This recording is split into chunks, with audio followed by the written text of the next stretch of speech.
Hey, what's going on, endurance sports fans? Ryan here, set to pace triathlon.com. We're doing another quick Facebook Live because kids are upstairs running around, and I like to do this as quick as possible before they start yelling down the hallway to the basement. Hey, what's going on? Hey, Daddy, can you help me with this? Hey, whatever.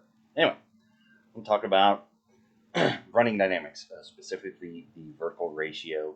Now, if you've been following along, I've done some different chats and discussion and graphics and everything talking about running dynamics that you can capture.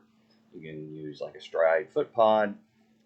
Garmin's got the running pod that goes in the back of your waistband.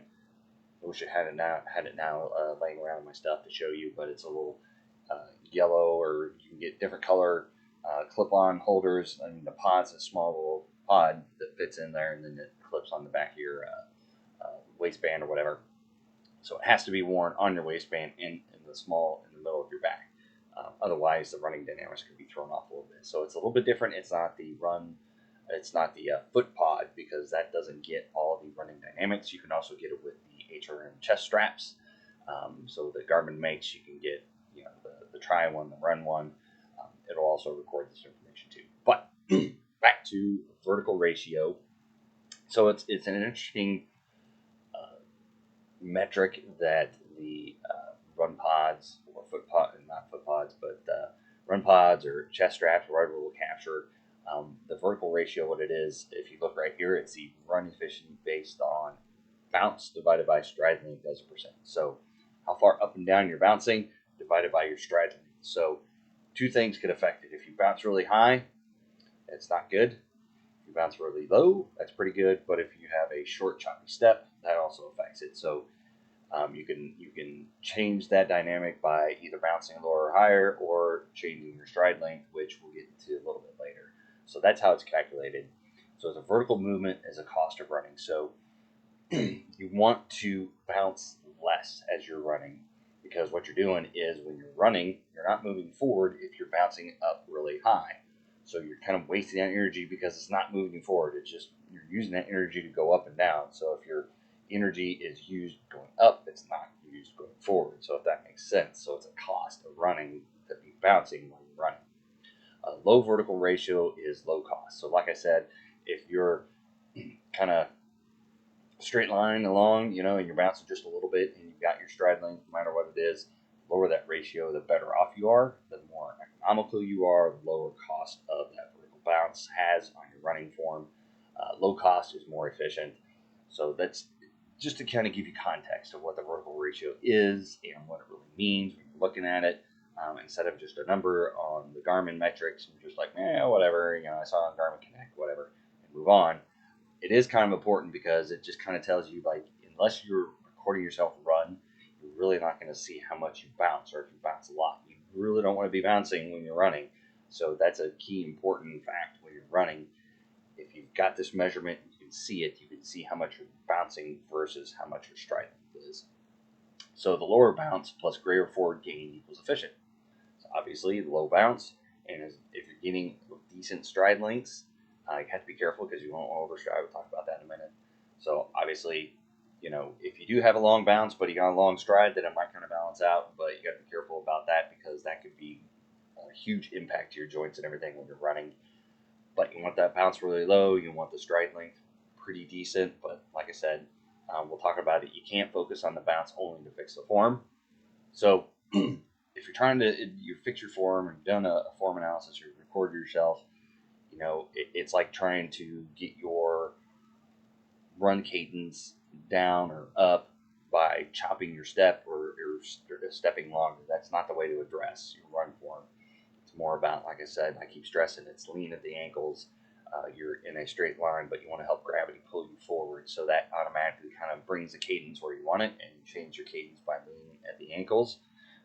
That also affects your vertical bounce.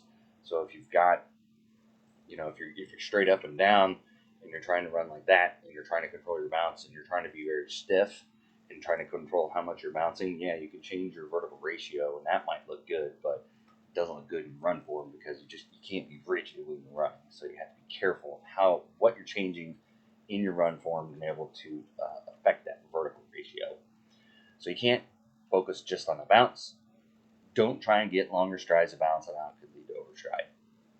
So again, if you're really trying to reach out there, you could end up changing yourself from a midfoot or kind of a neutral type of foot strike to an overstrider and a real bad heel striker, and you could lead all kinds of nasty stuff that could have long-term problems. Kids upstairs, that's what I'm talking about. So it could have long-term problems if you try to change your stride length by just focusing on that and trying to get longer, unless you're really changing your form to get a better stride length to reduce that bounce. If you change your form and you're trying to get longer steps out of it, you're going to really reduce your run cadence, which increases the load when you hit the ground, the force that goes into your joints and everything when you land on the ground, so you're getting longer stride lengths kind of artificially. So just be careful, when you're looking at vertical ratio, that you're not just changing, you're not just looking at bounce, you're not looking at just your stride length, you're not trying to cheat the number by changing those two things.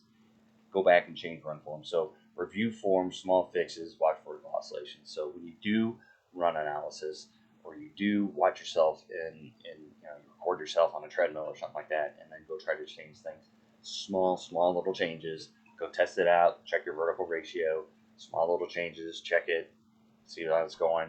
And once you find something that's comfortable and you think that's economical and sustainable, then you can keep that and then change that over time to that's 100% of your running time is going through and changing your vertical ratio. So hopefully this kind of helps you out. Like I said, I like to go through these running dynamics because a lot of people see them in their metrics that they've got these sensors to record this information. It shows up on their Garmin Connect or whatever platform or device you're using to capture your metrics while you're running. So this is something that I think is very beneficial, and if you're paying attention to it, it could really help you out. But you just got to be careful. You can't go out and change small little things. You can't just focus on your balance. You can't just focus on your stride length. You got to change the core principles of your running metrics and dynamics and efficiencies and this stuff should line up if you change your form. Now, that's not to say, Frodeno and Lionel Sanders just did the tri battle, and if you look at both of their run forms, Frodeno is a very technical, sound runner, and you look at Lionel Sanders, and it's just not pretty at all, but it works for him. So sometimes it's things that kind of work for the wide population of runners and stuff may not work for you individually. But I think it's worth taking a look at these metrics, and you see your vertical ratio is just through the roof. You can go back in and change just small little timing form things. I've done plenty of run form analysis for my athletes, and for people that aren't my one-on-one athletes that just want to run form analysis, and just giving them small things, just work it in over time. Don't change everything on the first run and then change that throughout. It can cause problems and muscle soreness and fatigue in new ways. But over time, changing small little things and getting more efficient on the run should help the vertical ratio. So that's it for this one. Hopefully I kind of put it in good context. It kind of makes a little bit more sense. Give the video a thumbs up if you liked it, if it helped you out. Put comments on there if you have questions, if you think I missed something that really helped people out. I'll repost this on YouTube, so the same goes there. Give it a thumbs up. Subscribe for more. If you don't like it, put it in the comments. Hey, I think this, that, and the other should be better. Let's all just keep it constructive, shall we? And with that, happy training out there, and we'll see you guys out on race day.